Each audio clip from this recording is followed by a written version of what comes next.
So everybody go ahead and start up ADS and get to the point that you see here where you see the Get Started dialog that pops up. And that pops up in front of the ADS main window. And we'll talk about features of each window as we move along. So when you see this window, let's talk a little bit about the features of this window. First of all, it's going to tell you what release you're running, and we just recently released ADS 2020 Update 2, and that's what's installed on the RDPs. And I certainly recommend that you, back on your own computer, that you download and install that. It's always just good practice to use the latest version of ADS. So this is the latest version. And then what you'll see in here, yours is probably blank here, but this will be a list of the most recent workspaces that you've accessed. And so I've done a lot of work with ADS, and so I have a list of a lot of workspaces that I've accessed. But then over here on the right, you'll see some links that allow you to create a new workspace, open a workspace, open an example, or unarchive a workspace. Archiving is a feature that we use quite a lot with ADS. The ADS architecture is such that whenever you create an ADS workspace, it creates a collection of files and folders. And so to share those around, oftentimes we will archive them, and then that saves it into a single file called a .7z ADS file that you can send to a colleague. And then once the colleague gets it, you would unarchive and then browse for that .7z ADS file. So we're not going to do that today, but I wanted you to see that. And we could start a new workspace from here by pressing the new workspace button, but there's other ways of doing that, and there's one very common way of doing that I want you to see. And so oftentimes as you become more and more experienced with ADS, and this of course is personal preference, but many folks who have been using ADS and are comfortable with the ADS environment will just immediately dismiss this dialog when it comes up, either press the X or press close, just to get to their working area. And so I'm going to have us do that today. So go ahead and press the close button to dismiss the dialog, and then you'll be faced with the ADS main window. And so I want to talk about this a little bit and give you some nomenclature that we use as pertains to all of the features of the ADS window, or any ADS window for that matter. And so, first, I want to draw your attention to the menu structure up here. So anytime I tell you to go to a given menu, this is the part of the window that I'm talking about. And that should be familiar with you because that's perfectly consistent with any Windows application. So under File, you have typical things that you would see under File for any application, like New and Open and Exit and things like that. And then of course there's things that are custom to ADS. So if I tell you to go to the View menu, what I mean is put your mouse on the View menu and click on that. And so and then immediately below the menus are what we call toolbars, and every window will have toolbars. Excuse me. This ADS main window has one toolbar, and every toolbar will have buttons on it, and you'll see various different toolbars and various different buttons on those toolbars depending on what window you're in for ADS. And so if I tell you to go to the button that has a W on it with a plus sign on the toolbar, what I mean is this button right here.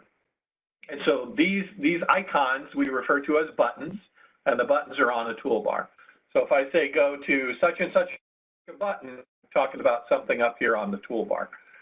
So notice if you hover over any of the buttons, and this is true of any window in ADS, a little balloon will pop up that tells you what that button does. So this one is create a new workspace, and this is the one that's commonly used by folks to create a workspace. And we'll get to that in a minute. But if you look at the main body of the ADS main window, what you'll see are 3 tabs. And the one that ADS defaults to when you start it up is the file view. And so you'll see here I've got 3 folders. And these are 3 folders that live out in my Windows environment. And if I, for instance, if I go into the folder that I call me, you'll see that, I can resize the window here as necessary, or scroll the window and I can see that I've got a bunch of workspaces in here. And so a couple of things here. When ADS creates a workspace, it appends an _WRK to the name of the base folder that's created for that workspace. So that's kind of a visual indicator to you that that's an ADS workspace. So for example, this is a folder. If I double click on that, then I see some other workspaces inside it. If I double click on the up arrow here, that gets me back to where I was before. If I double click on any one of these, it would open the workspace. And so I'm not going to do that. We're going to create a workspace, but I want you to know how after you've created a workspace, that's probably one of the most straightforward ways of opening the workspace, is to use this file view to navigate to where that workspace lives and then double click on it. So I'm going to create a workspace in my workspaces directory. You're going to create a workspace in whatever your default directory is. And so let's go ahead and do that now by pressing the button here in the upper left-hand corner, which is create a new workspace. So go ahead and press that button. And then you'll see here the new workspace dialog. And by default, the name of the workspace is my workspace under WRK. And it shows you the location. And of course, if you don't want it in this location, there's a button over here with 3 dots on it. This gets used, this particular button, you'll see in a variety of places in ADS. And it simply means that there's more to be seen, I guess is a good way to put what those 3 dots represent. So if you were to press that button, it would bring up a browsing dialog, and you could browse to whatever folder you wanted to create your workspace in. So I've created this one. You can also edit this directly, so I'm just going to do that. I'm going to put this in my workspaces, and I think when I browsed to the me directory, there was already a workspace in there called my workspace, so ADS appended a 1 to the name of the workspace. So I'm going to change that back to my workspace, and you can use the default, or you can change the name and call it whatever you want. And so after you've given it a name, go ahead and press the button that says Create Workspace. And that will create the workspace. So you can see here, I'm in a workspace, my workspace _WRK in the workspaces directory. And notice now I'm in the folder view. If I go back to the file view, I'm currently in this directory. This is a workspace, but it's also a directory or a folder out in the file system. And so if I double click here, I see in workspaces, I've created that workspace. And so if I, again, double click on that, that's the same as opening up the workspace. So now we have a workspace in ADS. And as I mentioned, the workspace is a collection of files and folders. And let me show you one tip here that I use quite often myself.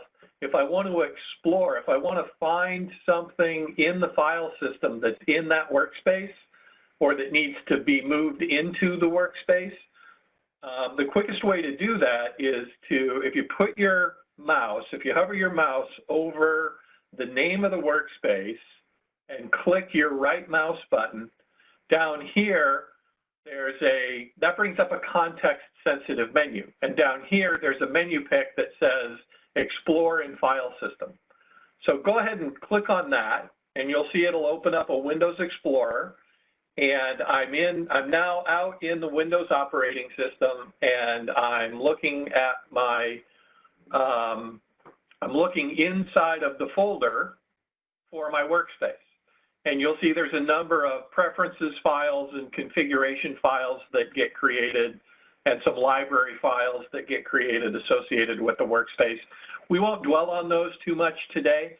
What I do want you to be aware of, though, is that whenever ADS, when ADS runs a simulation, it creates what we call a data set, and we'll get to that later. But whenever it does that, it saves that data set into this data directory. So if we go in here, right now there's nothing in this data directory, and we may explore this later.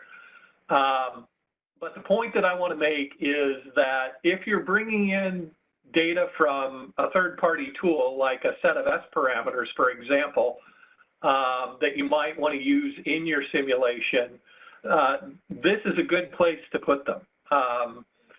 For two reasons. One is because if you archive the workspace, it archives everything that's in this data directory. And so if you're sharing this with a colleague and you've got an external file that ADS needs, if it's in this directory, it'll be there when your colleague unarchives the workspace to look at it.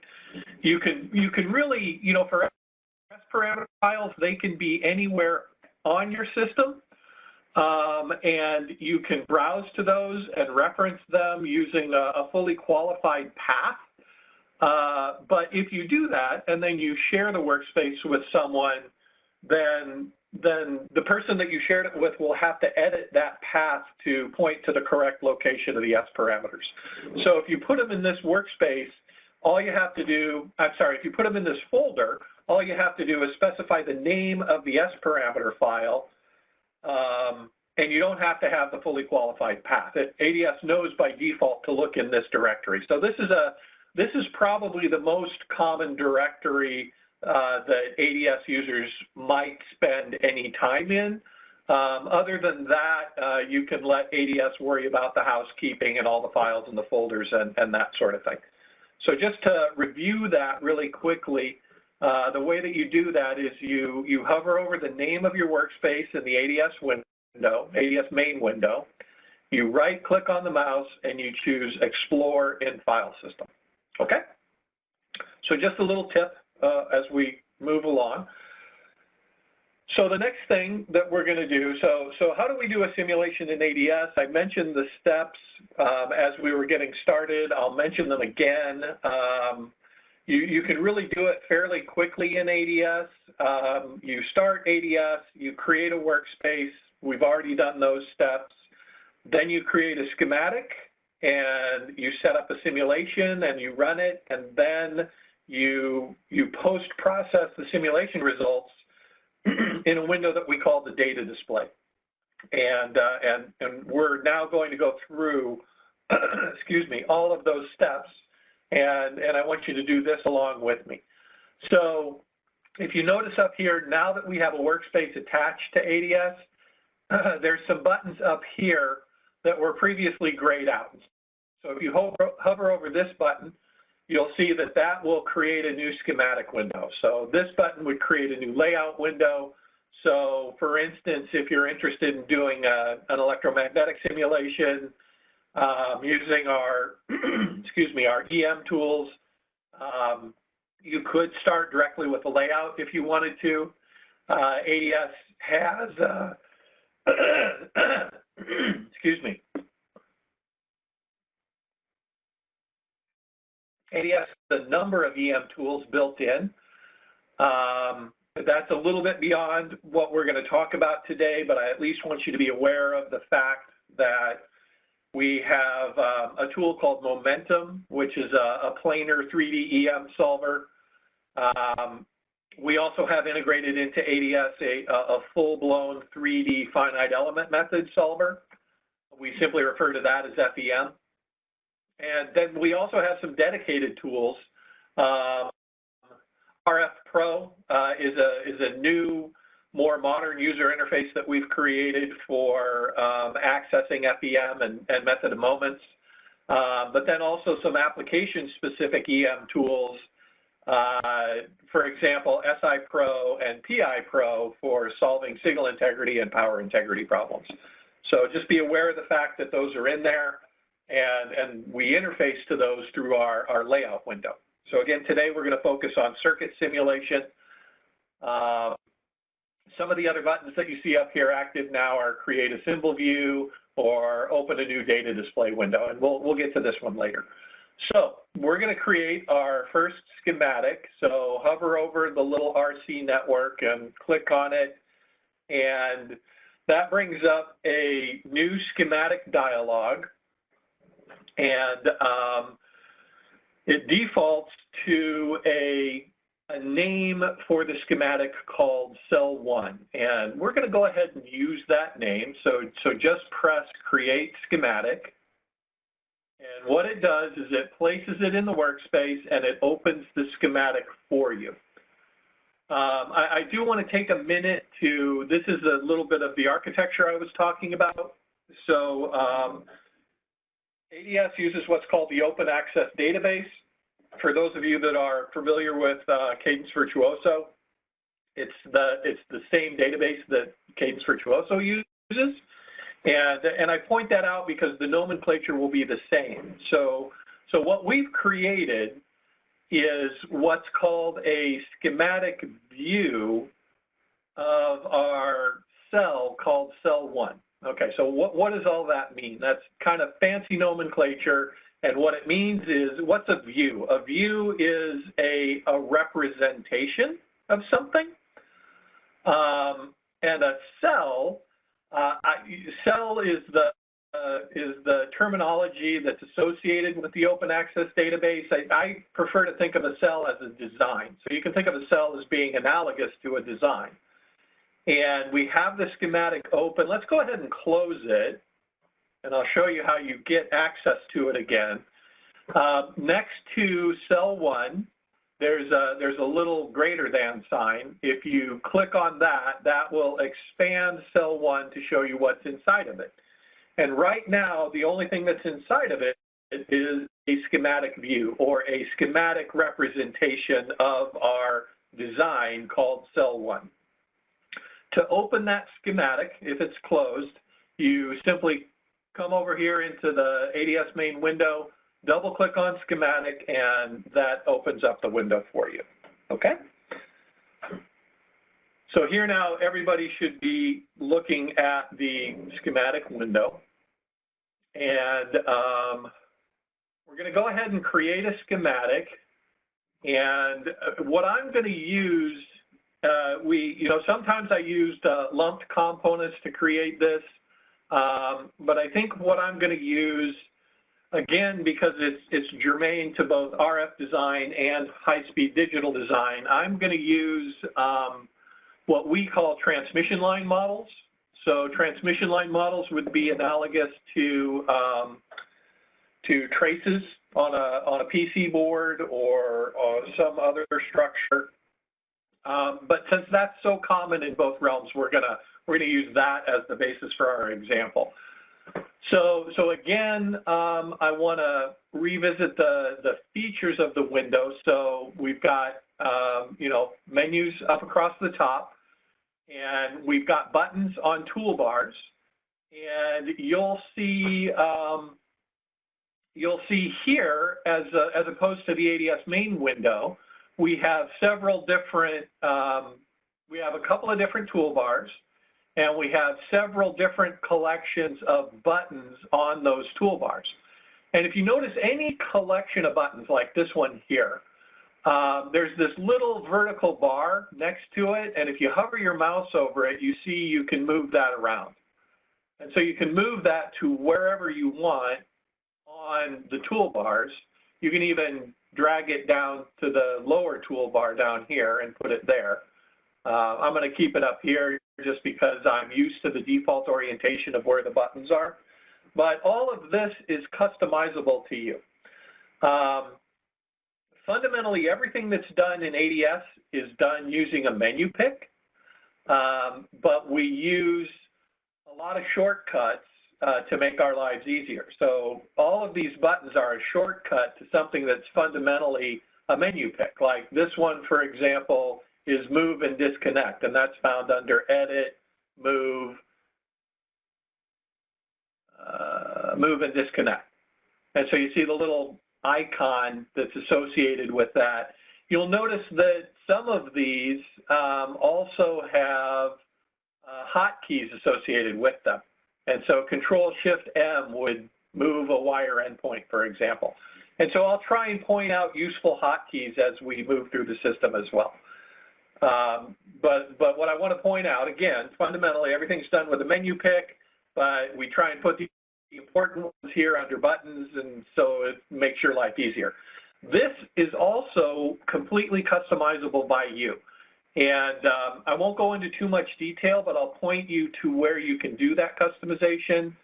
If you go to Tools, Hotkey/Toolbar Configuration, you'll see that you can customize hotkeys on your keyboard. You can customize the toolbar. You can even create your own toolbar groups. And also, you can associate hotkeys with components as well. So I'll let you, I'll leave that as an exercise to the student to play with that later.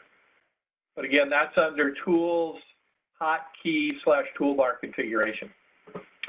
One important thing I do want to point out about the toolbars is that if you place your mouse next to a given collection of buttons in what I call gray space, and so when I say, you know, go to the gray space on the toolbars, what I'm talking about is put your mouse over an area where there are no buttons. That's the gray space. And so you see here when I do that, it says HSD. So there's the name of this collection of buttons is HSD. If I put it on this gray space here, you'll see this is basic editing. This one is insert. This one is zoom. This one is simulation. I point this out because I'm assuming since you have a fresh install of ADS, you don't see this collection of buttons. And for high-speed digital designers, this is a very handy collection of buttons to have, and we may reference some of them today. So I want you to have access to those. And the way that you turn on or turn off any collection of buttons in ADS is by putting your mouse on the gray space and right-clicking, and you'll see here the list of buttons that are currently turned on in your workspace. And right now, I have a checkbox next to HSD. If I turn that off, that toolbar goes away. And this is probably what yours looks like. And so if you hover over, if you go to the gray space again, right-click, and turn on HSD, that's how you turn on that set of buttons.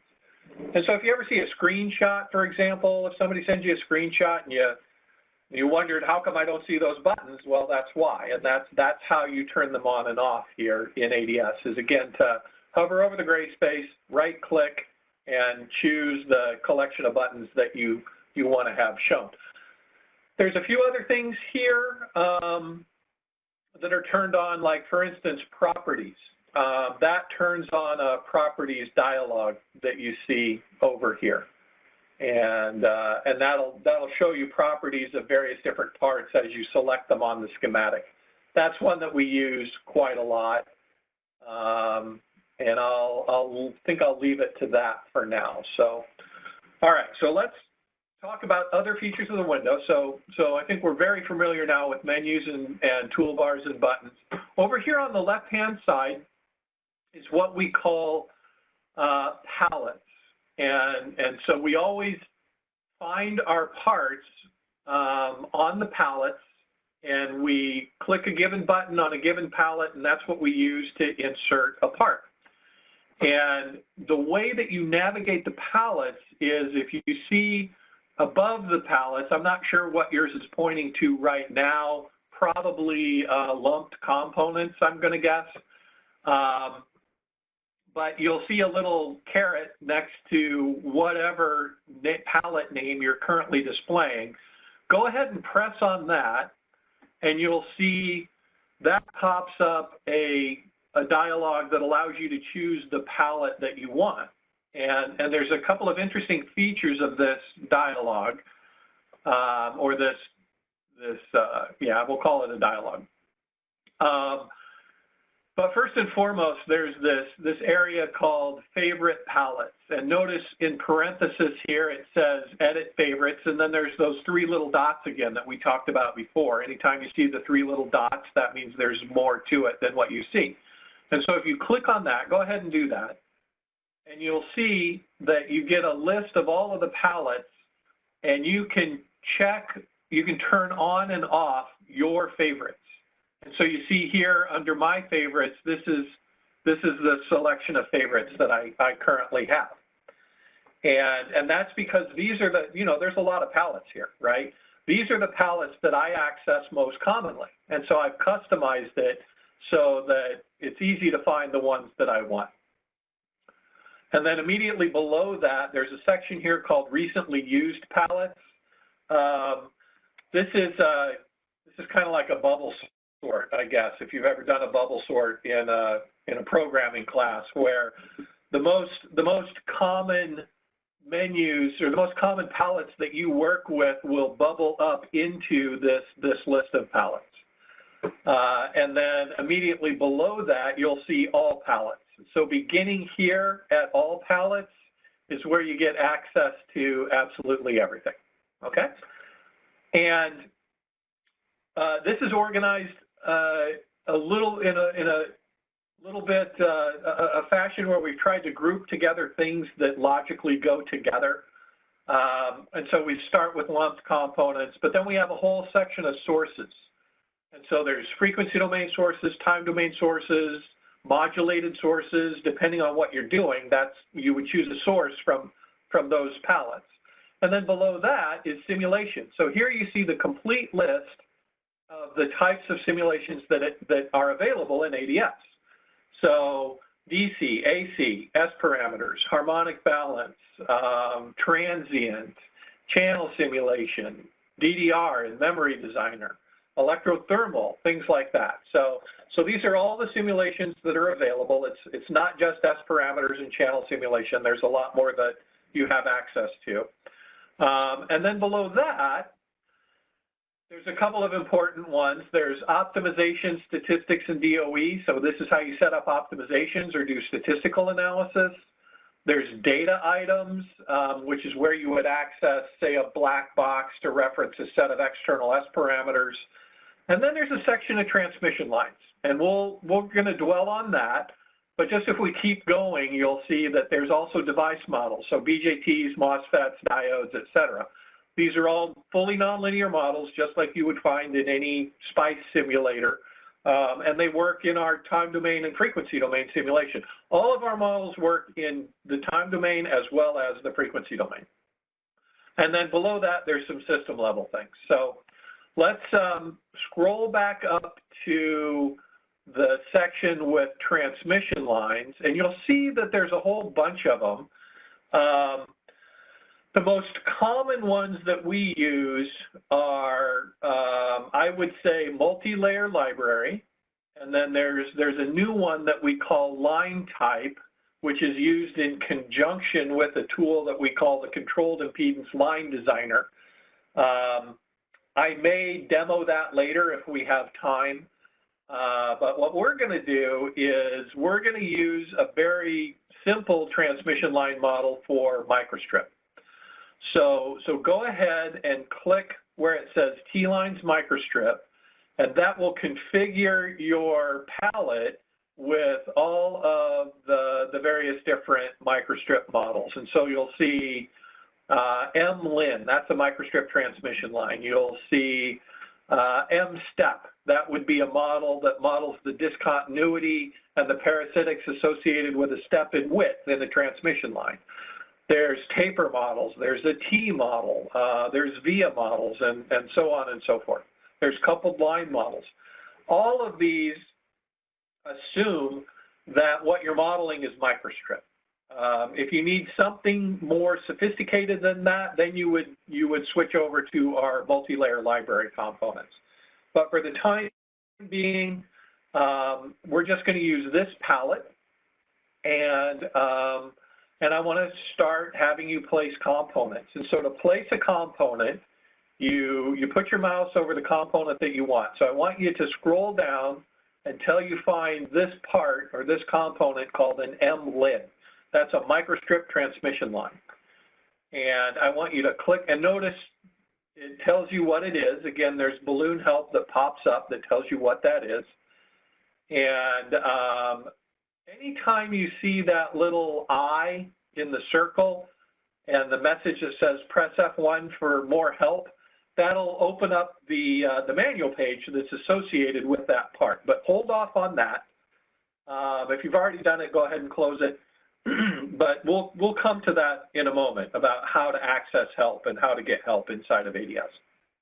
So let's go ahead and place the MLIN, and you can place it wherever you want. I actually want you to place 3 of those. So let's place 1, 2, 3. And notice the way ADS works is the mouse is going to be doing whatever you asked it to do until you ask it to do something else.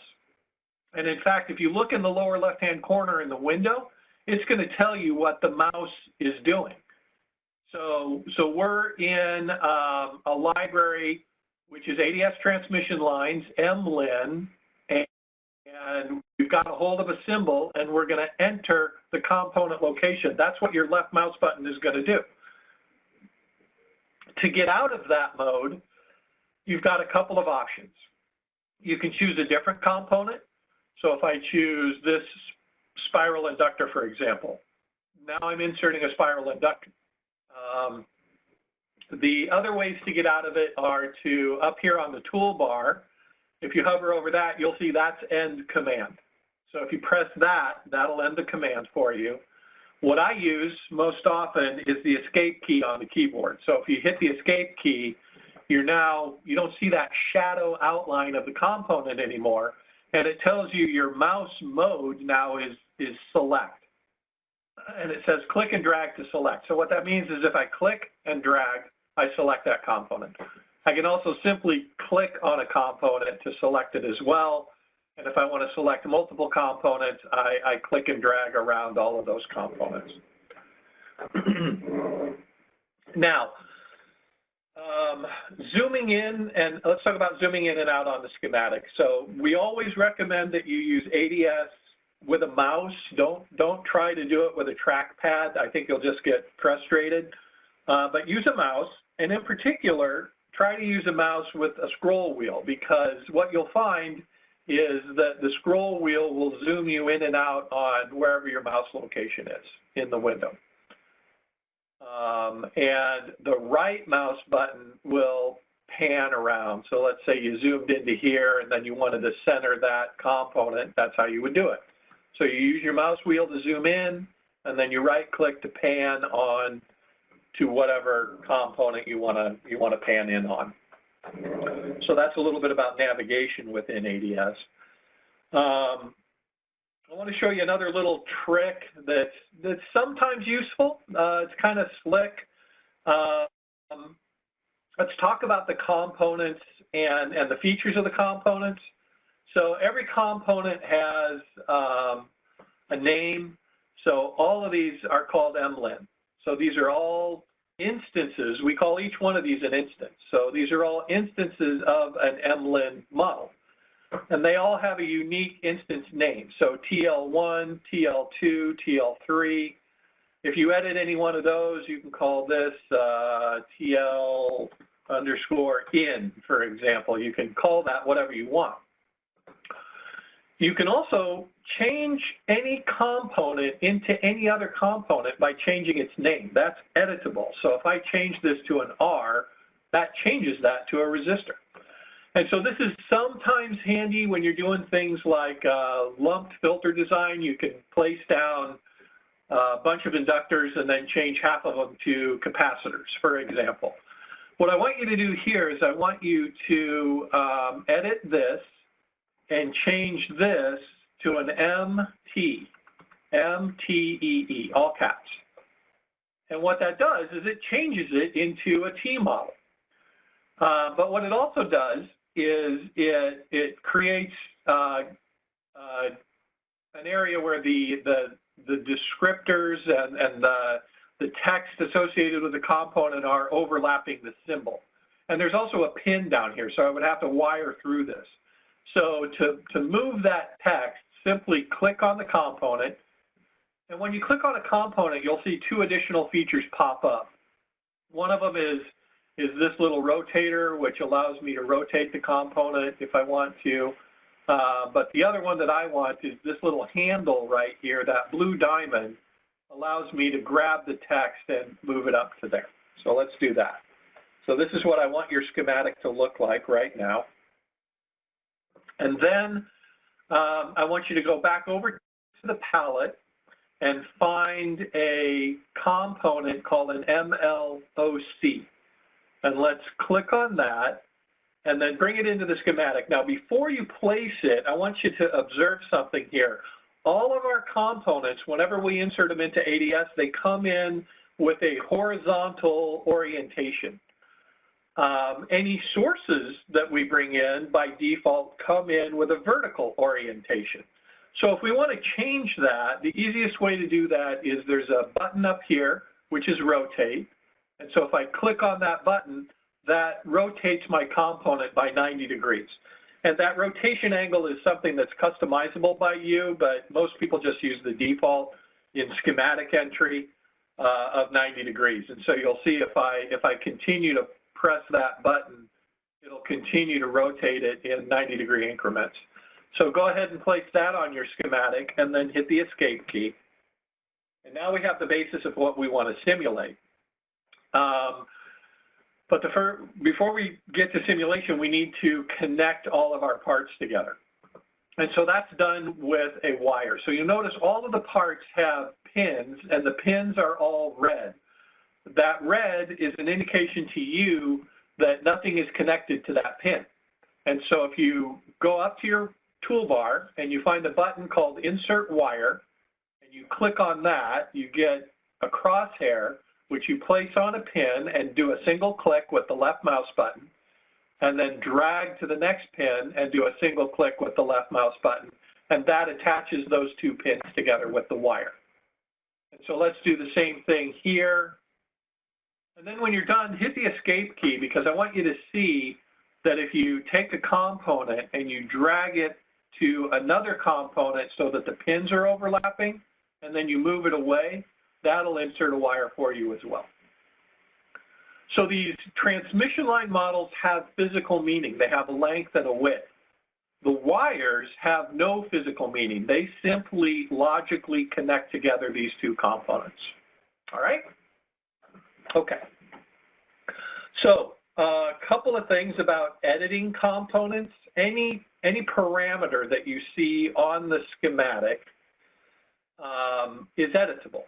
And so right now, the width of this transmission line is 25 mils and its length is 100 mils. Same for all the transmission lines. That's the default value for all of them. Up here on the T, we see width 1. So this little slash, whenever you see that little slash on a component, that indicates port 1. In the case of this T, 1 is the input, 2 is the output, and 3 is the third leg. And the default value for the third leg is 50. Let's change that to 25 mils as well. So click on it with the left mouse button, and then you can edit it. And make it 25 mils so that it matches the width of the rest of the transmission lines. Okay? The other way to edit the components is to double-click on them. And so if you double-click on the component, you'll see that in addition to width and length, for this particular component, there's two other parameters, wall 1 and wall 2. If you click on a given parameter, it'll tell you what it is. So down here, it says W, that's line width. L, that's line length. Wall 1 is the distance to a first sidewall.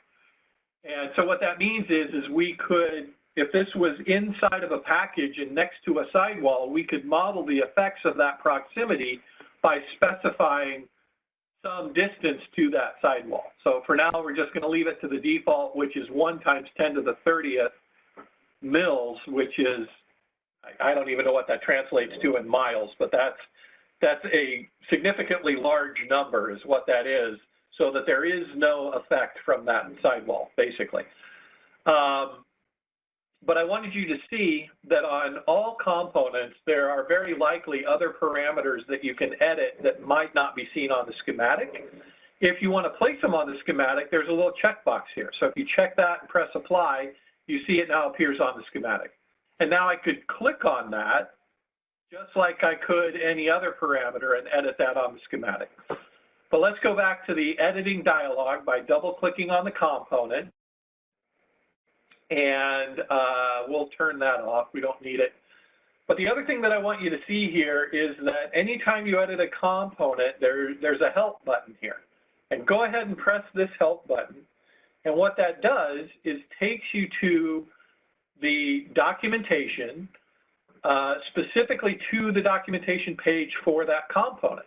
And this is going to give you lots of detail about what those parameters are. It's going to give you notes on important notes about the component and its parameters. And in certain cases like this one, we'll even give you the references that we used, the published references for the transmission line model.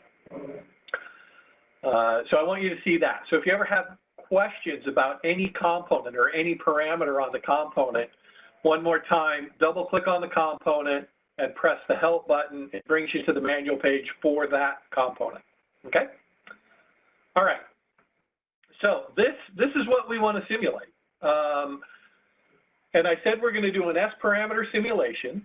So let's go ahead and set this up for an S parameter simulation. And I'm going to show you a couple of different methods for doing that. I'm going to teach you the fundamentals first, and then I'm going to show you some shortcuts. So fundamentally, to set up an S parameter simulation, we want to come back over to our palette and click the drop down at the top of the palette and scroll to the simulation section and choose simulation-S_param. And this contains all the stuff we need for doing an S parameter simulation. And so the first thing we need is we need to tell ADS where port 1, excuse me, where port 1 and port 2 are on our schematic. And so we're going to call the input to this transmission line port 1 and the input to this transmission line port 2. And we specify that in ADS using this component, which is a term, or also called a port impedance termination for S parameters. So click on that and place 1 near the input, and then place 1 near the output. And hit escape or go up and click on the wire and wire that into, connect it to our circuit. And notice a couple of things. It's got a negative terminal. All ports have positive and negative terminals, whether you're talking about circuit simulation or EM simulation. We do have a component that we introduced a couple of releases ago called term G. If you were to place one of those, you'll see that the negative terminal in this one is automatically connected to ground. I don't need this, so to delete this, I can click on it and press delete. Notice there's also an undo button. If I undo, it comes back so that I can show you if I click on this and I press the delete key on my keyboard, that will also delete it. But these ports that I've chosen don't have anything connected to the negative terminal. So what I want you to do is ground that.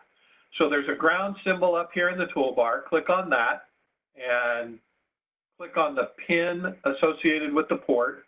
Same thing over here. Click on that one and then escape. And if you hit the F key, if it's mapped properly, that will display a full page. So like if you're scrolling around and you want to see the whole thing, just hit the F key and that'll give you the full page. If not, you can, remember, you can go to Tools, Hotkey, and Toolbar Configuration and map a hotkey to View, View All, and I currently have that mapped to F. Okay, so this is our schematic. Notice also on these port impedance terminations that we've entered that there's a parameter called number. And this one is 1. And when I place this one, it auto-incremented to 2. And so that's how we know what port we're talking about. So this is port 1, and this is port 2. So remember, in S parameters, we're always taking ratios of energy that's sent into the thing that we're simulating or measuring, and then we're measuring the energy that comes out of the thing that we're measuring, and we're taking the ratio of those two things. So the loss through this structure would be S21. In other words, and so when we talk about S parameters, we talk about the output port first relative to the input port. So in the case of S21, the output port is 2 and the input port is 1. In the case of S12, that would be take the energy here at port 1 and take the ratio of the energy that was put in at port 2. That's S12. So that's the loss in the reverse direction. S11 is the return loss. That's the energy that gets reflected off of this schematic, off of this circuit. So if I put power or energy into here, some of it gets reflected back. So what's the energy coming out at port 1 relative to the energy that was put in at port 1? Take that ratio, that's S11. In an ideal world, if everything were matched perfectly, nothing would get reflected off of here. And so S11, whatever went in, everything gets transmitted, nothing comes back. So the reflected energy is 0. So S11 would be what came back, 0, divided by whatever we sent in. So that quantity is 0. So when we talk about the quality of the input match or the reflection coefficient of the circuit that we're looking at, an S11 of 0 would be a perfect match. And if we take, that's linear magnitude. If we take and by the way, as I'm sure you're aware, it's a complex number. So there's not only a magnitude, but there's a phase associated with that as well, or a real and imaginary part. If we take the log of the magnitude, the log of 0 is minus infinity. So the more negative our input return loss, the better the match of our circuit. So that's enough theory. We won't dwell on that too much more. So now we've entered our schematic. We have determined where the ports need to be. And the next thing we need to do is to set up the simulation itself. And so come back over here to your S parameter simulation palette. And in the upper left-hand corner, you'll see the S parameter simulation. So click on that and place it in the schematic. And ADS knows that by virtue of the fact that you have this on the schematic, when you ask ADS to do a simulation, it's going to run this S parameter simulation. That's how it works. And so let's go ahead and set this to 0, and we'll go to 10 gigahertz, and we'll go in 0.1 gigahertz steps, for example. All right. Okay, so now we're ready to go. And some of you might notice that, especially those of you that have experience with ADS, that something is currently missing. And I've done that on purpose because it's going to throw an error. It's going to create an error. And I want those of you that haven't used ADS before to see what that looks like and then how to deal with it. So notice that the S parameter, we call this a controller, a simulation controller. So the S parameter simulation controller has this little icon on it that is supposed to look like a gear on a post. So if you think about gears and what gears do work, right? So anytime we talk about simulation, we're talking about doing some work. That's why we chose that icon. And so this icon, this component, this simulation controller has that little icon on it. There's also a button up here on the schematic, or I mean on the toolbar, that has that same icon. And so it's that button that launches the simulation. And so by pressing this button, it's going to start this simulation, and then a bunch of things are going to happen. And so I want you to do it, and then after the fact, I'm going to describe what happened. So go ahead and press this button. Okay. And what happened was this dialog box came up, this window came up, and this window will come up every time you do a simulation in ADS. And up here, the window has two sections, or window panes, if you will. The top section will give you any warnings and errors, and the bottom section will always give you simulation status. And so the status is the simulation terminated due to an error. Well, if we go up here, we see there's a warning, but there's also an error. And the error says, there was an error detected by HP EEsof Sim. Well, what the heck is HP EEsof Sim? HP EEsof Sim is the simulation executable that gets run when you tell ADS to do a simulation.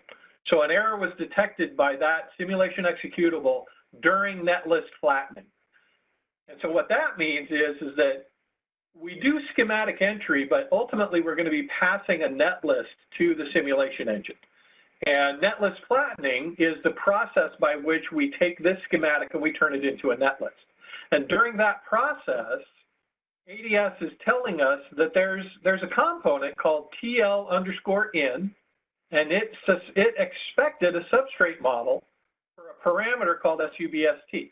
Well, remember TLin, that's what I renamed this transmission line to. So this is TLin, and it's got a parameter called substrate. And it's defined as M_1. Well, right now, ADS doesn't know how to resolve that. It doesn't know what M_1 is.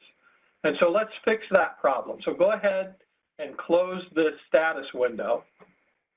And what we need to fix the problem is a substrate model. So far, for these lines, these traces on a board, we've specified the width and the length, but we haven't said anything about what the substrate looks like. So let's go back to our T-Lines microstrip palette and go to the very top, and in the top left-hand corner, you'll see this component called M_sub. Click on that, and when you do, what it's going to do is it's going to pop up, the first time you do this, if you haven't already created a layout in your workspace, it's going to pop up this dialog box which says choose layout technology. And what this is saying basically is that, you know, you're going to start dealing with things now in ADS which conceivably have a layout, and ADS wants to know what set of layers are you going to use and what layout resolution are you going to use if you lay this thing out. And so we're just simply going to choose this one, standard ADS layers 0.0001 mil layout resolution. So just click on that and then press finish. And then you can place the component. So just place one instance and press the escape key. Notice the name of this is M_1. And that is what's referred to up here on TLin is M_1, as well as the rest of the transmission lines. They're all looking for this definition, M_1. So we saw the error on TLin because that's the first thing that ADS ran into where it couldn't make this resolution. So now we have a substrate model, and let's talk a little bit about the substrate model and some of the parameters. So in the case of microstrip, H is the thickness or the height of the dielectric. And I want you to edit that and make it 25 mils. And the reason for that is because the dielectric constant is 9.6 by default. I want you to leave that as is. And anytime you have a dielectric constant that's close to 10, a nifty little thing to know about microstrip is that when you make the line widths the same as the thickness of the substrate, you'll get a 50 ohm line. So these now will all be 50 ohms because they're 25 mils wide and the height of my substrate is 25 mils. So that's just a handy rule of thumb to know. Other things that you can specify for the substrate are conductivity. Let's edit that and make it 5.8 E7, that's copper. HU, don't worry about that. Again, it's a very large number indicating that this is the height of a cover above the substrate. So if I wanted to model cover effects, I could make this 500 mils, half an inch. You know, how close is the cover to the surface of the substrate? Hey, John? Yes. Could you show how you found the EEsof component again? Yes, so I changed my palette back to T-Lines microstrip.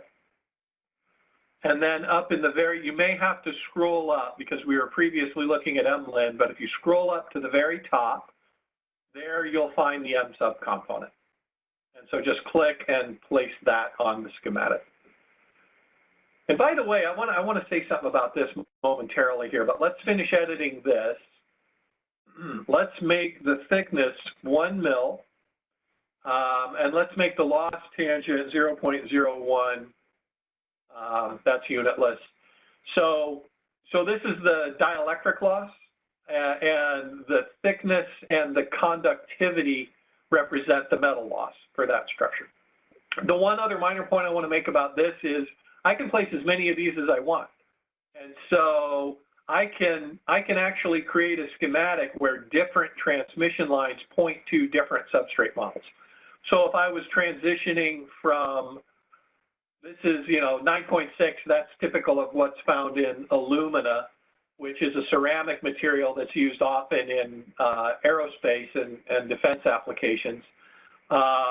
If I wanted part of this to be on alumina and part of it to be, let's say I want all of this to be on alumina, but I want this to be on FR4, for example, I could change this to M sub 2, and then M sub 2 down here, I could, make my dielectric constant, whatever's appropriate for alumina, so, or I mean for FR4. And so you can mix and match, substrates on the same schematic if that's relevant to the application that you're doing. Okay, save that. This button right here, if you hover over that, is save. So it's always a good idea to save. And now we're ready to go again. So we've corrected our error. Let's go ahead and run the simulation. And then again, we'll talk about what happened. All right, so a couple of things happened. First, our dialog box appeared again. And in this case, I don't see any errors or warnings. So I've resolved whatever errors and warnings I had. And then down here, let me make this a little bit bigger, or can I see it all? I can see it all.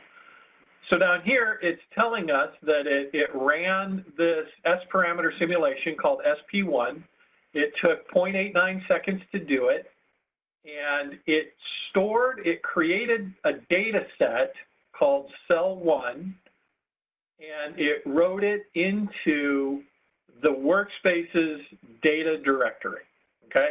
So remember we talked about that earlier. If I right-click on my workspace name and I explore in File System and I go into the data subdirectory, there now is cell1.ds. So whenever we do a simulation in ADS, we create a data set that's associated with the simulation that we just ran. And the default name of the data set is the same as the name of the schematic that generated it. So the schematic is called cell 1, and the corresponding data display is called, the corresponding data set is called cell 1. And out in the file system there, you saw that in the data directory, this is actually called cell1.ds. That's how we designate it and how we differentiate it from the schematic called cell1. It's got a suffix on it. So we created that data set, and we're going to talk more about data sets here momentarily. Go ahead and close that. The other window that came up is this window, which is the data display window. And notice it too is called cell 1 by default. Now it doesn't yet appear in my workspace window because I haven't saved it yet. So go ahead and press the save button and you'll see there is cell1.dds. That's DDS stands for Data Display Server, and that is an ADS data display. And just like a schematic, if I close it, I can double click to open it. And what you see here now is a blank data display, and the data display is the tool that we use to analyze or post-process our data. So let's talk about how that works. That's done. The data display is we operate in the data display much the same way that we operate in the schematic. And so you'll see up here, again, menus and buttons on the toolbar and a palette. There's only one palette in the data display, and it's got everything that we need. So let's start post-processing some results. Let's insert a list of data. And so if you click on this icon that has these numbers on it, and you move it into the data display, you see what? A shadow outline, just like we saw a shadow outline for components in the schematic. So let's place this here, and as soon as you place it, you're going to get what's called a plot, traces, and attributes dialog. And this is a dialog that's going to allow you to choose the data from the data set that you want to look at. And so let's look at S11. Here's S11. Let's click S11 and press the Add button so that we see it in our list of traces now. And let's do S21 as well. Let's take S21 and add that. And so now we have two quote-unquote traces. This is actually going to be a listing column, so it's going to be columns of information, not traces. But this applies to traces and lists as well. So once you've placed those two, go ahead and click OK. And here, what do we see? We see, you can resize this if you want by grabbing the handle, make it a little wider. And we see the independent variable, frequency. We swept frequency from 0 to 10 gigahertz. We see S11, magnitude and phase. And we see S21, magnitude and phase. What if I want to look at this in a different format? You can double click on it and select your trace and go to trace options. And the default complex data format is magnitude and degrees. Well, what if I want to look at real and imaginary? Let's choose real and imaginary for S11. And for S21, let's choose dB and degrees, for example, because that's pretty common figure of merit for typically in RF for amplifiers and things like that. And then go ahead and press OK, and then OK to dismiss this, and you see how this has now been reconfigured. So remember, this is not magnitude now, this is dB and phase, and this is real and imaginary. You can also, there's a couple of other things I like to do potentially is to, I think it's under plot options. You can control the format that you see this displayed in. And we try to do our best to determine what kind of data we have and auto format it. But you'll see here, you can choose what you want. Scientific notation, engineering notation. Typically, I choose engineering and however many significant digits I need. So here now you see these in micro and milli instead of scientific notation, which is what the default was. So that's a tabular listing. A couple of things about this. We simulated to 10 gigahertz, and yet we only see data here to 2.9 gigahertz. Well, you can scroll out, and I've actually seen people do this, you know, make this big to the point where they can see all of the data in the listing column. So some people find that useful. What I find more useful personally is I like to keep it small and then use these buttons up here to step through the data. So if I click on that, these green buttons are highlighted. This button will scroll the data all the way toward the end. This will scroll it toward the end one page at a time. This is going to go one data point at a time. This is going to go one page at a time, and this is going to go all the way to the end. So if I do one data point at a time, you'll see how we scroll through the data. And that page, I'm just taking bigger steps until I finally get to the end. And then in the reverse direction as well, I can go all the way back to the beginning of the data here. Okay, all right, that's tabular listing. Let's insert some graphs. Let's insert a rectangular graph. So click on that and then place that somewhere to the right of your tabular listing and click to place it, and then you get the dialog again. Let's place a plot of S11 and add it. Now, as soon as I add it, it gives you a dialog box that says, wait a minute, this is complex data. You're trying to add that complex data to a plot that only supports scalar data. How would you like to handle this? Let's look at the dB, or the log. So here we are. So at low frequencies, remember what we said before when we created the schematic, good S11 or good return loss is, ideal is negative infinity. Of course, we're never going to achieve that numerically, but you can see at very low frequencies, this goes down to minus 100 dB. That's very low. And you can see it, the return loss gets worse and worse and worse as we go higher in frequency. And let's look at S21. Place another plot, do S21 in dB, and here we go. And here we see this is now insertion loss. So our insertion loss is increasing as a function of frequency as well. And by the time we get to 10 gigahertz, we've got 6 dB of insertion loss. So it kind of begs the question, I like, for those of you who are familiar with Eric Bogetson has a list of rules of thumb that he uses. Eric is widely known in signal integrity circles, and he does a lot of teaching. And one of his favorite rules of thumb that I like is never do a simulation without first understanding what you at least expect the results to be. And so with that in mind, let's go back and look at our schematic. Let's look at our schematic. We have, remember I said if I've got a dielectric constant of 9.6 and a thickness of 25 mils, if the width is the same as the thickness, that's a 50 ohm line. So these are all 50 ohm lines. Well, if these are all 50 ohm lines, then this should be a perfect match, and S11 should be perfect. And I shouldn't have any insertion loss. Well, I should have a little bit of insertion loss because I've got loss, right?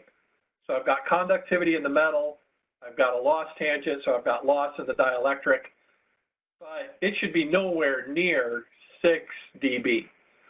And if we were face-to-face, I'd give you a little quiz here, but I'll rather than that, I'll explain what's going on. What's happening is that this is a stub. This is an open-circuited stub, and it's resonating. And we might further ask the question, well, where might you run into something like that in RF design, or where might you run into something like that in high-speed digital design? Well, in RF design, you might do this on purpose. This might be part of a matching structure. In high-speed digital design, we run into, unfortunately, stubs that we have to deal with all the time. So this could be, two of the most common places where we run into stubs in high-speed digital design on a board are where maybe there was supposed to be an SMT part that's connected to this, but the SMT part, for whatever reason, was removed from the board. All of a sudden, we now have an open-circuited stub. And then one that's a little bit more, that's kind of in the last couple of years become more and more and more important as substrates have gotten thicker, more layers, we're going higher and higher and higher in frequency, are via stubs resonating. And so So it's conceivable that you may have a via stub in high-speed digital design that you need to deal with. And this kind of emulates that. So what's happening is at some frequency, this stub is resonating. And when this stub resonates, this is an open circuit. And when this thing is a quarter of a wavelength long, at this point, it looks like a short circuit. So that means nothing is going to get through here. It's all going to get shorted out this path, and nothing is going to get through to here when we look at S21. And so if I make this longer, that will make the resonant frequency of the stub lower. So as you make the features of the layout, or in this case, the schematic, as you make them, as the size gets bigger, resonant frequencies get smaller. There's an inverse relationship there. So let's make this, say, 500 mils long, half an inch. Let's run the simulation. And here we see that resonance. Well, it's a little bit more sophisticated than that. It turns out that an open circuited stub is what's called an odd periodic structure. That means as the length of this thing, as you're looking in here, the phase shift that's associated with this is rotating around the Smith chart, and it happens more than once. And it happens with odd periodic multiples of whatever the resonant frequency is. And so if this is a fundamental, you can think that there might be a second harmonic here and a third harmonic here. So it's that third harmonic and the fifth and the seventh and so on. That's the odd periodic nature of that structure that I'm talking about. So we made it longer, so it moved that resonance down. So remember before, we only had 6 dB of insertion loss. Now we've got 25 dB of insertion loss. Nothing is getting through that structure. And it's because of the length of the transmission line. And so how can we use ADS as a tool to understand that sensitivity? Well, one of the built-in features of ADS is tuning. And so right next to the simulation button, there's a tuning button. So if you click on the tuning button and then move windows around so that you can see. So let's move some things around so that I can see my S21 response and my tuning dialog. And right here in my tuning dialog, it's saying select a parameter to tune. Well, the parameter that I want to tune is the length of that transmission line. So if I click on that, that configures a slider for me. And I can move that slider, and you can see as that transmission line gets longer, the resonant frequency moves lower, and I start to see the odd periodic nature of that resonating structure. And so what this tells you is, okay, if this thing is 750 mils long, that's going to have a resonance right at, let's put a marker on that. Here's a marker, place that on the trace, and that's at 1.6 gigahertz. So if you're running 3 gigahertz, if you're trying to run a 3 gigahertz signal through this, you're going to get distortion in your signal. Your signal will not have integrity. And so this dialogue will, or I mean this tuning dialogue will help you to understand what's going on and what might conceivably be causing a problem with the circuit that you're trying to design or the layout that you're analyzing. And so if you get it to a point where you want, let's say I want it there, let me make this even smaller. So this is my minimum. Let me make that, say 10, make the minimum 10, and then run this down to 10. Now, that resonance is so high out in frequency that I really do now have a 50 ohm structure, and I've got very little insertion loss all the way out to 10 gigahertz. And I've got return loss better than minus 20 dB all the way out to 10 gigahertz. So now I have a good high-performing circuit that I'm looking at. And if I like that value, I can update the schematic to reflect that value and then close my tuner. And so back here on the schematic now, I see that this has a value of 10. And there's also this little T here. If you click on the component now, that T means that component is tunable. And this is the range over which it's tunable. So, okay, so that's basically it. we're going to get into some more detail into some other things now, but I do want to review what we've done. We've talked about all of the steps necessary to do a simulation in ADS.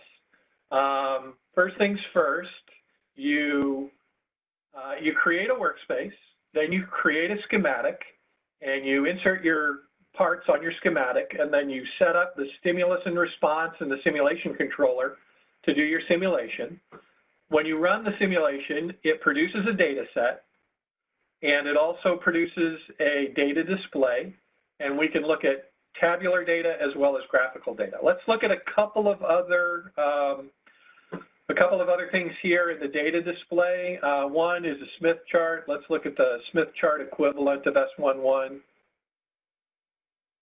And that's what that looks like. And good news is it's close to the center of the chart. That's what we want. But I also want to show you probably the most important and significant feature of the data display, and that's equations. That's once you start to use ADS, this is where the true power in ADS lies, is in the ability to easily post-process the data. So I'm going to insert an equation, and I get this equation editing dialog box. And I'll just create something about fake S21. And I'm going to set that equal to dB, open parenthesis. And then over here, this is pointing to the data set that resulted from my simulation, the data set called cell 1. And so let's find S21 and insert that, and then close the parenthesis, and then add 10. So now I have an equation. And if I double click on my, my plot here, I can add things. I can add parameters, if you will, that I've created using equations. And so over here, notice it says data sets and equations. And so if you click that drop down and select equations, there's all the equations. So markers are always treated as equations, and they can be used in other equations. Here's the one that I created, fake S21. Let's add that to our existing plot. And there it is. And so here, what do we have? We have M1, which is at 1.6 gigahertz, and we see an insertion loss of minus 0.027. Let's insert another marker close to there, and let's move this marker, M2. I'm going to click on the marker. Notice it's highlighted, and I'm going to use my arrow keys to move that until I'm at 1.6. And so there we see our 10 dB difference, 9.973 to minus 0.027. And so this is just a simple example of how you can do post-processing, but you'll see this used widely in ADS in examples and ultimately your own work that you do as well.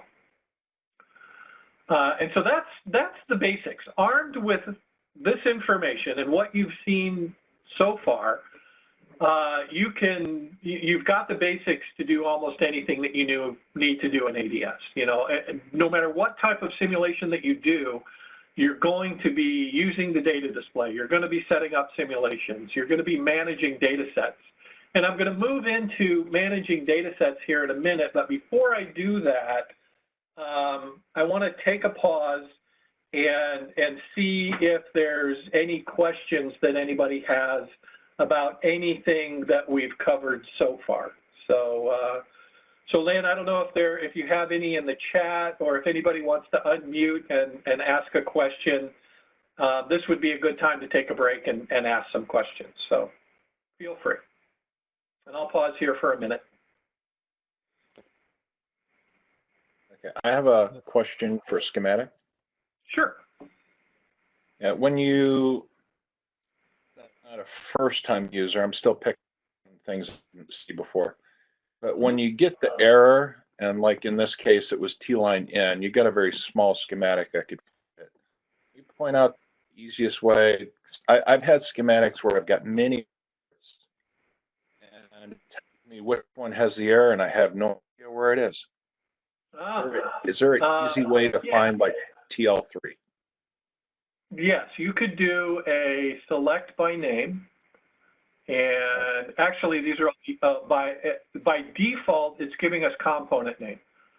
So if I do this and I say apply, it's gonna highlight every instance of that MLIN. If I do by instance name, here's all the instance names, and so I can scroll through the list. Let's find. Okay, so it has to be through this. There is no like generic find on the screen. Correct. Yeah. This kind of is the equivalent of the find. John, can you show that if you right click on gray area, there's a search. You can type in a component name. Yeah. You have search, right? Very good. Thank you, John. And okay, then enter instance name, and then if you see an error, and then you can type in here, and then you can zoom into that instance. Excellent. Thank you, John. Does that also search any text, or is it only going to be specific? It's only a component and an instance, I guess. Text. If you have text there, I don't think you can search it. Maybe some other way, but not from here. Well, it found 25 in these 4 places. Okay, so like if you type out on mill, if you did it like MILL or something, it could find that for you then. Yeah, potentially. Let's see. So here's L. Yeah, here's every component that has you find string, yeah, everything, yeah. Sometimes it gives you false result, yeah. Thanks, John. I didn't know about that one. So there's a good tip. Thank you. Thank you. Thanks. You're welcome. Other questions? No, this is Armin. I think it will be also nice if you show how to create a touched file out of this schematic. You may use it with a more complex system, but you want to keep this S parameter as a touchstone file. I think it will be important for many people how to make it. Okay. So there's a couple of ways to do that.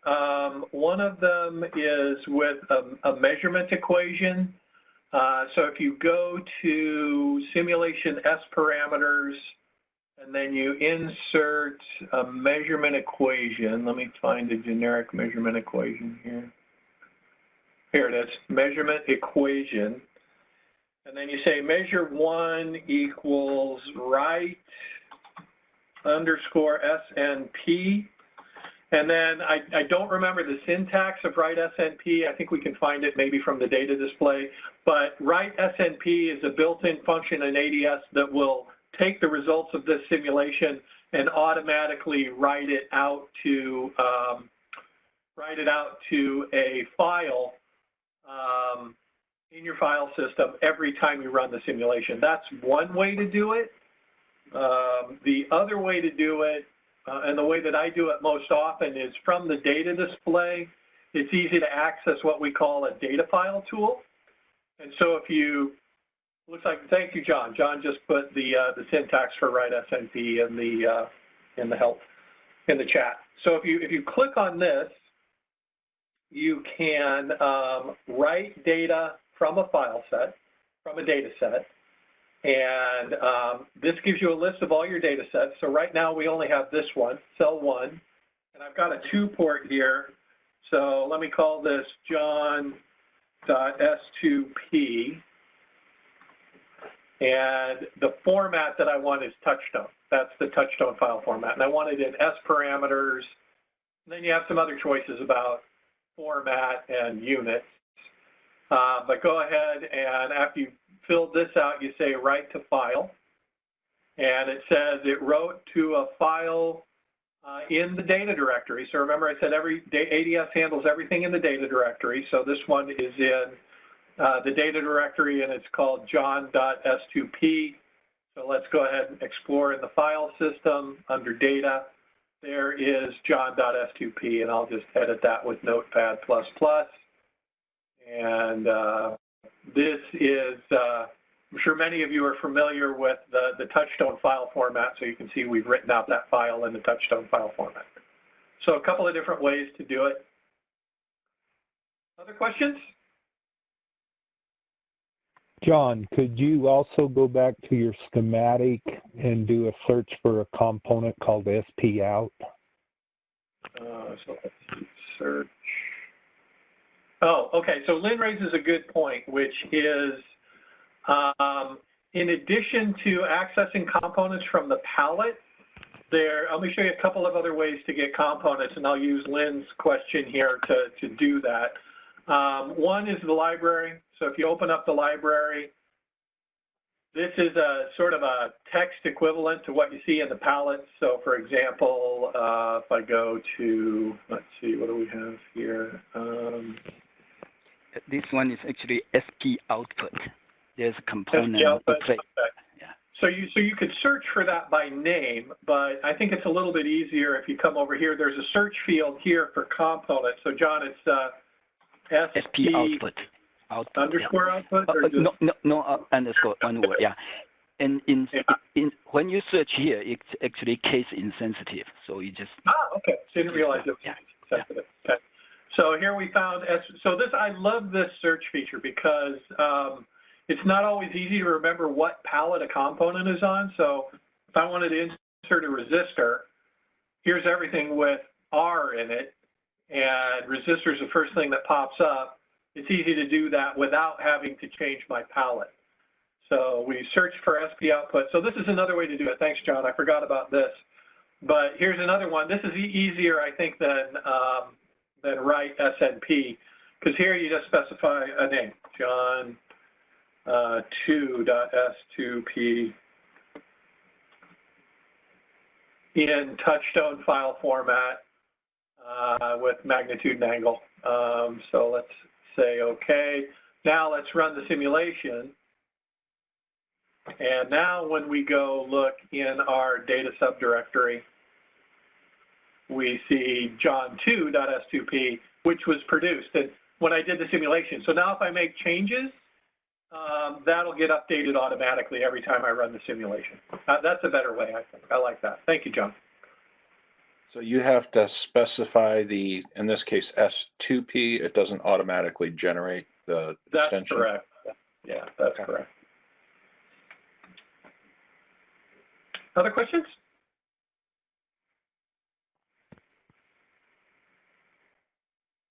Okay. All right. So let me. Actually, I had one quick. Is there what's the easiest way to start off where instead of getting mils, you start off with millimeters or different units? John, do you know how to set that default? John saying. When earlier you selected technology, right? When you but that only controls layout. That doesn't control the default units that show up on your schematic, I don't think. Oh, schematic in the preference? What about go to schematic preference?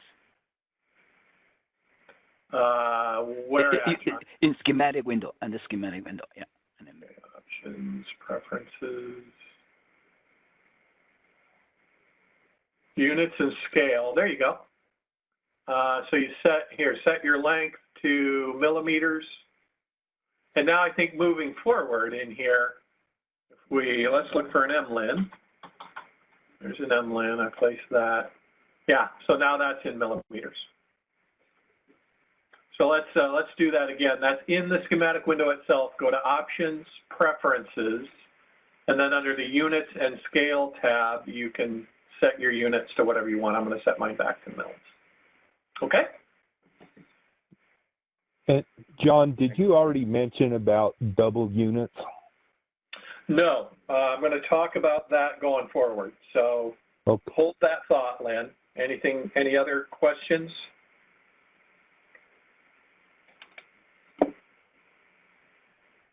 No. Okay. So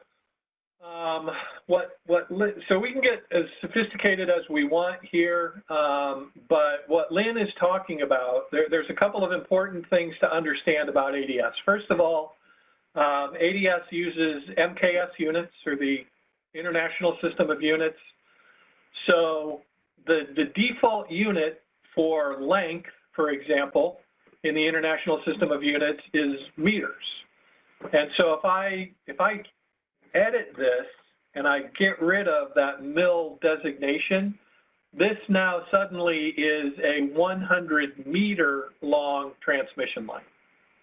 And so you want to be careful with that. So you can type in mils on that again. I like to, just to make sure I like to edit this and go here and then just make sure that, yeah, mils is chosen as the unit designator there. But it's legitimate to type it in too. I guess I'm just used to, I just want to double check, I guess.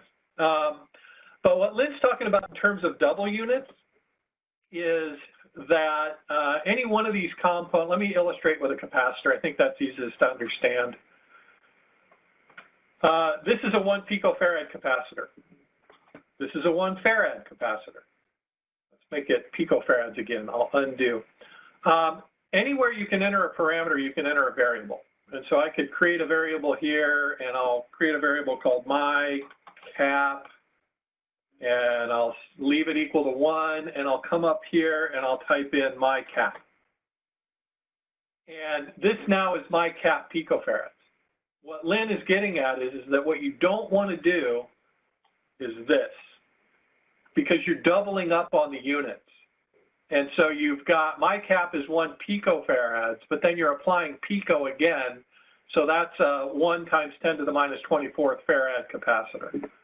So be careful not to do that. Typically what I recommend is that you leave units off of variables and you specify them on the component that you're going to use. And let me demonstrate why. Let's create a variable, and I'll call it my length, and I'll set it equal to 10. And then I'm going to edit this, and I'm going to set this equal to my length mils. And run the simulation, and we get the same result that we had before, which is expected. Now, the reason that I like to do it this way is because the next logical step here that you might want to do is a parameter sweep. And so to do that, you would go to that's parameter simulation and find a parameter sweep and edit that, double click to edit it. And the parameter that I want to sweep is my length. And I want to sweep it from 10 to, well, let's sweep it from 100 to 500 in steps of 100. And the simulation that I want to run when I sweep this parameter is this S parameter simulation, which is called SP1. SP1. And now when we run this simulation, it's going to run a parameter sweep, and now we see we've got a whole family of curves. And I can process the data in a lot of different ways. This is getting pretty wild here, so let me show you how to index into these arrays. So we've got 5 different arrays here. Now let me get rid of S11. We'll just focus on S21. So now I've got 5 columns. Well, let's say I wanted just one of those. The way we do array indexing is with square brackets. And so if I do a square 1, close square, that gives me, oh, oops, that's the wrong one. Hang on. Let's do, I bet it is a colon, colon, comma 1? Nope, other way. Let me get it right, and then I'll explain it. There we go. So now there is a column where I have parameter index number 1 for length, and I've used this double colon notation to indicate this is the syntax that says I want all values of my other independent variable. Well, what's my other independent variable? In this case, it's frequency. And so I've pulled out one of those curves. So similarly, over here on S21, so what's the syntax? It's square bracket 1, comma, colon, colon, close square. There I've got one of the 5 curves. And I want to make a couple of other comments on this and also a couple of other tips. Notice these are all red. Let's edit this. Let's go to S21 and go to trace options. And when we're doing sequencing, I want to sequence by line color. And so now I've got different colors. And if I come up here, if I select the plot and I go insert legend, plot legend, there now I know what color corresponds to what length. Okay. So the syntax, let's talk about the syntax. Let me insert another listing column here. I like to use this. There's a couple of ways to figure out the dependency on the parameters. I like this one. If you insert a small list and you take any one of the parameters, like S21, and you edit it, I want to go to trace options and I want to edit this expression. And I want to use a built-in function called what? And what gives me information about whatever the argument is. So what S21 tells me that S21 is a function, is dependent on my length and frequency. And there's 5 values for my length and 101 values for frequency. So now I know how to do my indexing. So if I want to index on length, I pick a value, array index value for length, and I pick an array index value, or I choose all values for frequency. And that's the syntax that I've used here. The other thing I want to point out is that ADS begins, so why are we here when I pick the value number 1? Why am I not over here? The reason is because ADS begins array indexing at 0. So 0 is the first point in the array. So 0 was a very short stub, and so that's it out there. And so it corresponds to this one up here. So the next one, number 1, is this one. So if I change that to the number 1, I get that. Now, I do want to go back and talk about, I'm going to deactivate. This is kind of a cool feature of ADS. You can deactivate any feature, anything in the schematic. So I'm going to deactivate that, and I'm going to run this and get back to our original results. And of course, the syntax now for this guy needs to be changed back to get rid of the indexing, because I don't need to do indexing anymore. So there's my 2 curves there. Let's edit this so that I can see my 1 column here. Okay. Now, I'll take this as an opportunity to, let's set my length to 500. And let's run the simulation. We see the result that we got before, which is we've got these nasty resonances that we want to deal with. One other thing, in addition to tuning, that I can do in my schematic is I can deactivate components. And so if I deactivate this stub and I run the simulation again, now that stub is virtually ignored. It's not perfect. There's still some length because of this guy. But I've effectively removed the impact of what that stub is doing. So it's ignoring that. So I can I put that back in. So this causes it to deactivate and open. So this creates an open circuit here. This button is a deactivate and short. And so if I click on this and I select this guy, I'm now shorting that out. And so it'll ignore the effect of that section of transmission line there. So that's kind of cool to know about. But I want to do a couple of experiments here so I can compare results on the data display. Let's take, yes. Just also note to the participants that the deactivate and short only works on 2 ports. Yes, that's correct. Deactivate and open will work on anything, but deactivate and short only works on 2 ports, and it tells you that down here. That's because we don't know which ports you want to short together. So that's not going to work. So if you want to do that, you do a deactivate and open, and then you bypass it with a wire, like so. And if you were going to do that repeatedly, I like to use a shorting element, and then I trade. Yeah, that's a good way to do it as well. So let's see, we've only got 20 minutes left. So let me, I do want to show you how to manage data sets. That's an important concept in ADS. Let's simulate this. And we'll call this our baseline performance. So we've got a resonance out here. Let's pull the resonance in. Let's make this 200. Let's simulate that. Okay, here, we've got a resonance right there at about 6 gigahertz.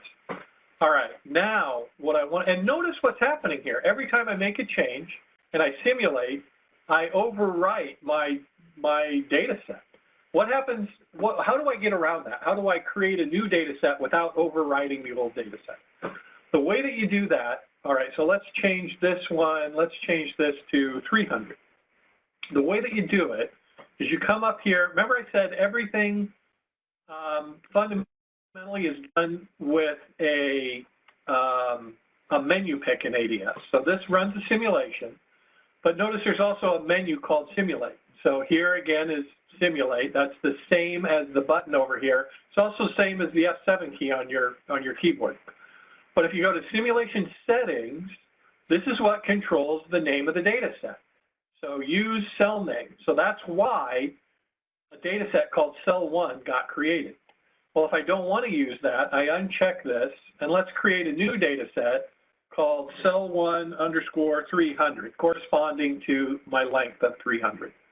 And we'll say apply, and now the data set is set to 300. The data display, you can do the same thing. You can give the data display a different name if you want to. You can also suppress open data display when simulation completes. By default, the data display opens. That's why it keeps opening every time we do a simulation.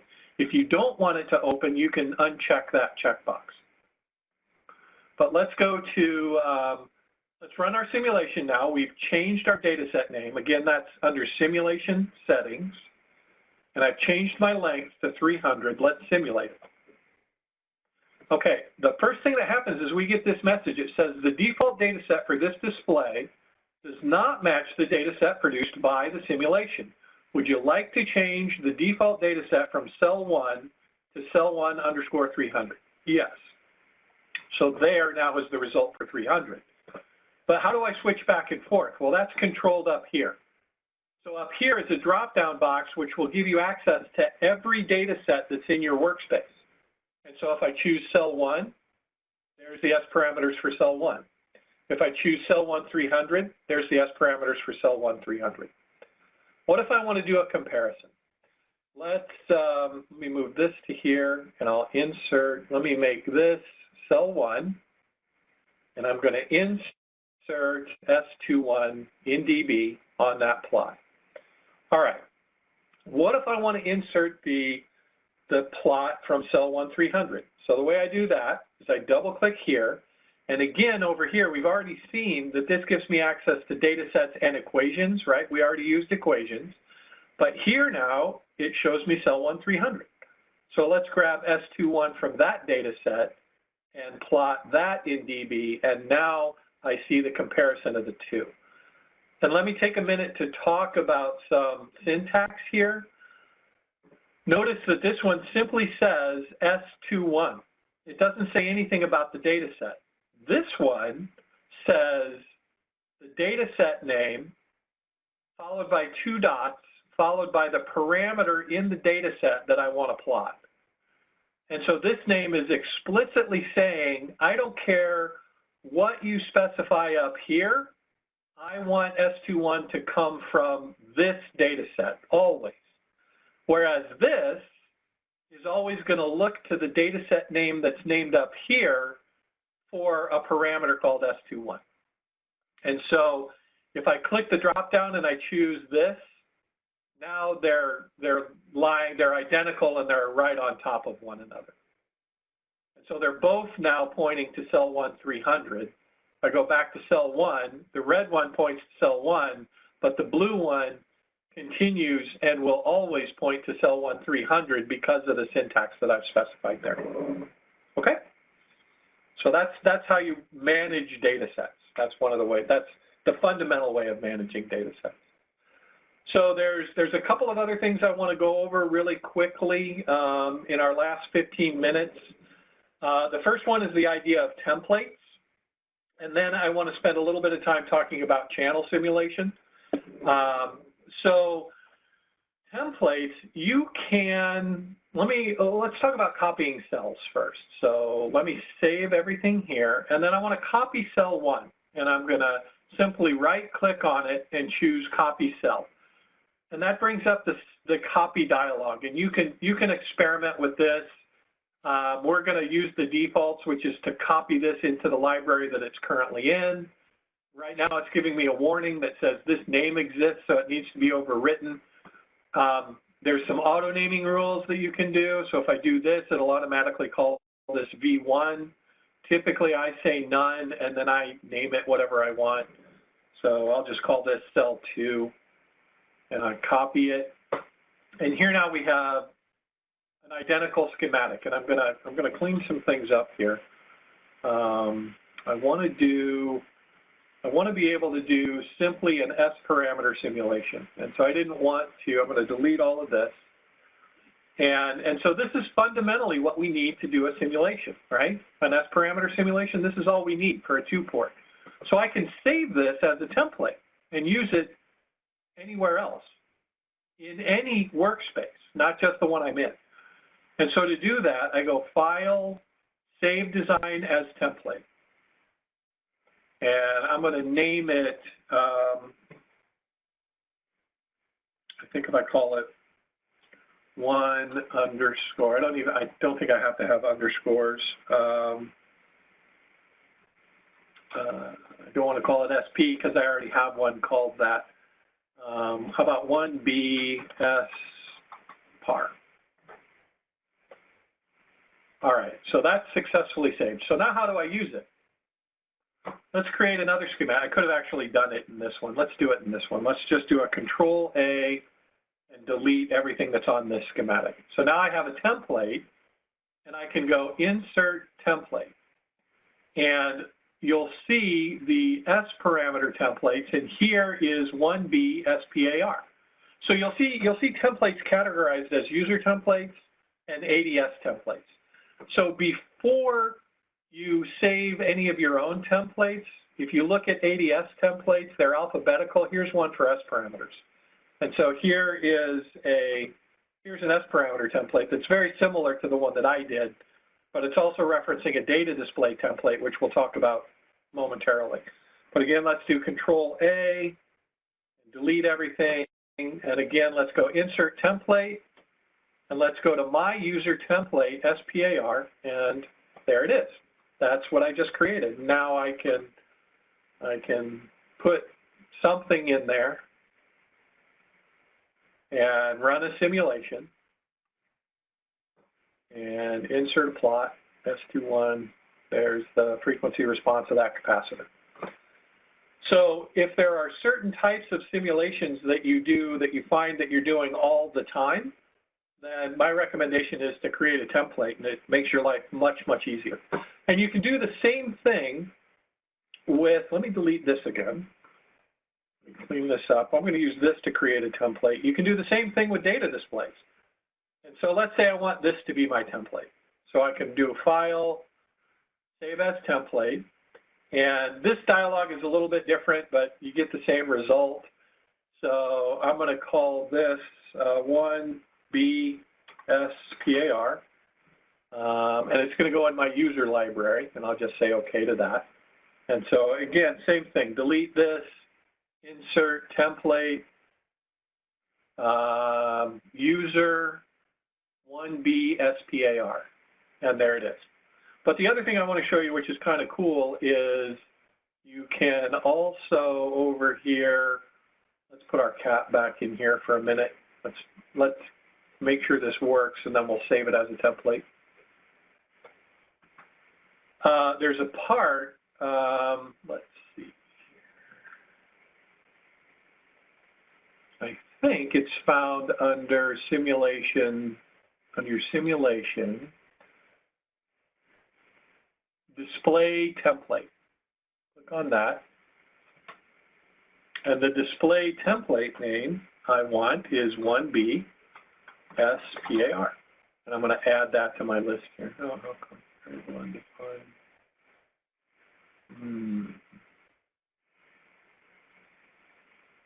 Oh, let's browse and stuff. You got a space in there. I don't think it'll accept it. Yeah, maybe not. Doesn't like that.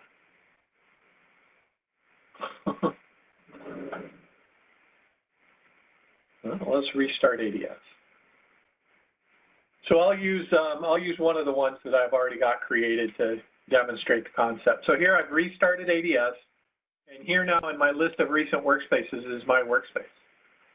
So let me show you some templates that I've created, and you'll get an idea of this concept. So let me Control A and delete all of this. Under Insert Template, here's one that I created previously for S parameters. So if I say OK, yeah, maybe it doesn't like the spaces in there. So this is going to be using a data display template that I previously created called SP. And let's put a cap in there again.